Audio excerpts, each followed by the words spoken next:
Hey, you know, Bordeaux isn't just for old guys with big cellars and bigger wallets. The 2022 vintage, it is a game changer, and I'm here to tell you why I'll be stocking up without spending more than $35 to $40 a bottle.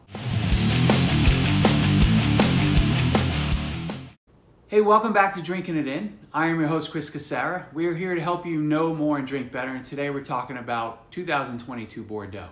So Bordeaux as a region has a real history, a reputation, and is very prestigious, but it also can be intimidating. But if you spend time understanding the details, you're gonna find a wine region that is really dynamic, really diverse, very delicious, not old, stuffy, and for your grandpa, and also has a ton of values for you to put in your cellar or put on your table for Tuesday.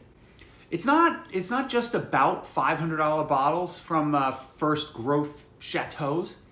Bordeaux has it's got 6,000 producers, and some of them make really good age-worthy wines with a lot of nuance and are basically unknown. And especially when you have solid vintages like 2022 or superb vintages like 2022, they can be found at everyday prices.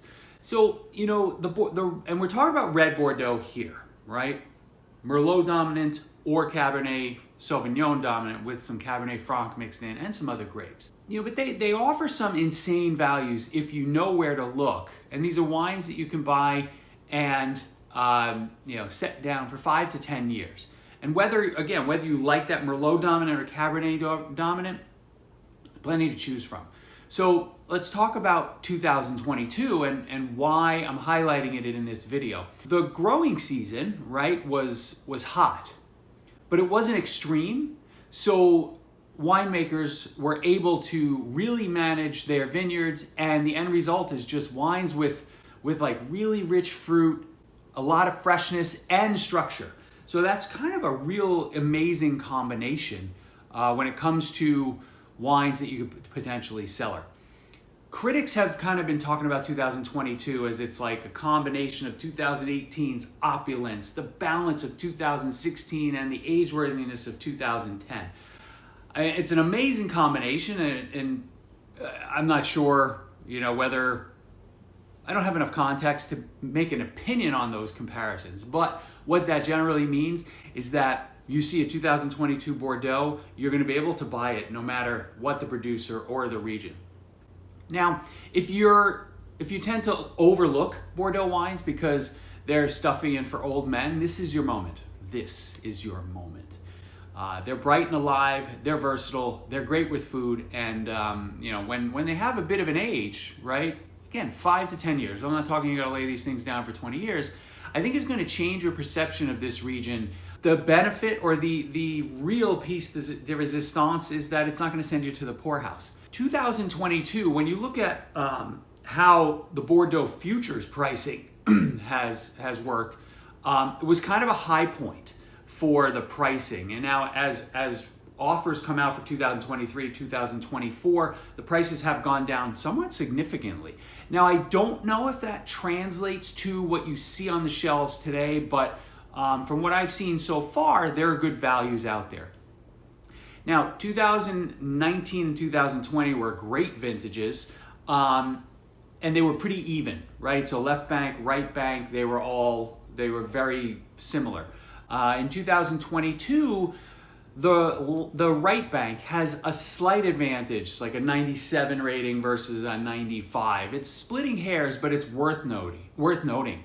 I'm going to tend to focus on wines from Pomerol, Saint-Emilion, and Fronsac because they are Merlot dominant wines.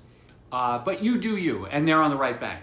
You know, there are plenty of spots in the Médoc and Grave to target as well if you want the Cabernet Sauvignon dominant wines from the left bank. I figured it would be good to give you a list of wines that I am looking to buy around $35 and under. I don't have any of these in my cellars yet, but I'm making out my wish list, and over the next couple of months, I'm going to start, buying a bottle here and there. Let's start with some wines on the right bank. These next few are from Saint-Emilion. Chateau Côte de Ballot. Also, I have on my list Chateau de Fonbelle. Another winner that I think is really reasonable from what I recall is Chateau Mango. Again, still in Saint-Emilion, still Merlot dominant wines. And one more from Saint-Emilion, Chateau Tour Saint-Christophe. When I've started to build my list on the left bank, I'm starting with Chateau Gloria. That's from Saint Julien. Generally higher priced wines from Saint Julien. Tougher to find something that's a bargain, but this one's like really well priced. Saint Estephe is one where, kind of like Saint Emilion in the right bank, lots of value. So Chateau Lilian Ledoux, Chateau Tranquois. I know I'm saying that wrong. You know, I'm putting these on here. You'll see the bottle. I need to do a better job with my pronunciation. Chateau Meunier, and also left bank, but now moving to the Haute Médoc, which is a bigger region, is Chateau de Comensac and Chateau Cantemerle. You know, given that the vintage has such a reputation, you also don't necessarily have to have a laser focus on what you're buying. You could even take a step back and say, you know what? I'm just going to buy wines from even a larger, even less prestigious appellation for immediate drinking, like the Entre deux Mers. You know, one wine in particular there that I've had success with in the past, I'm going to try to find, is Chateau Le Fresniel. It's a well thought of wine as well by critics, but I've enjoyed it in the past. I'd be curious if you are starting to think about buying 2022 Bordeaux, or if you already have purchased some 2022 Bordeaux. I'd love to know the producers that you think I should focus on, and you know, maybe we can demystify this region one glass at a time. Hey, thank you so much for joining. If you like this video and you want more Bordeaux talk, check out the playlist that I've put together on this subject. It's right up here, just for you. I did it just for you. I'd also appreciate if you hit that like and hit that subscribe button. It would really mean a lot to me. And until next time,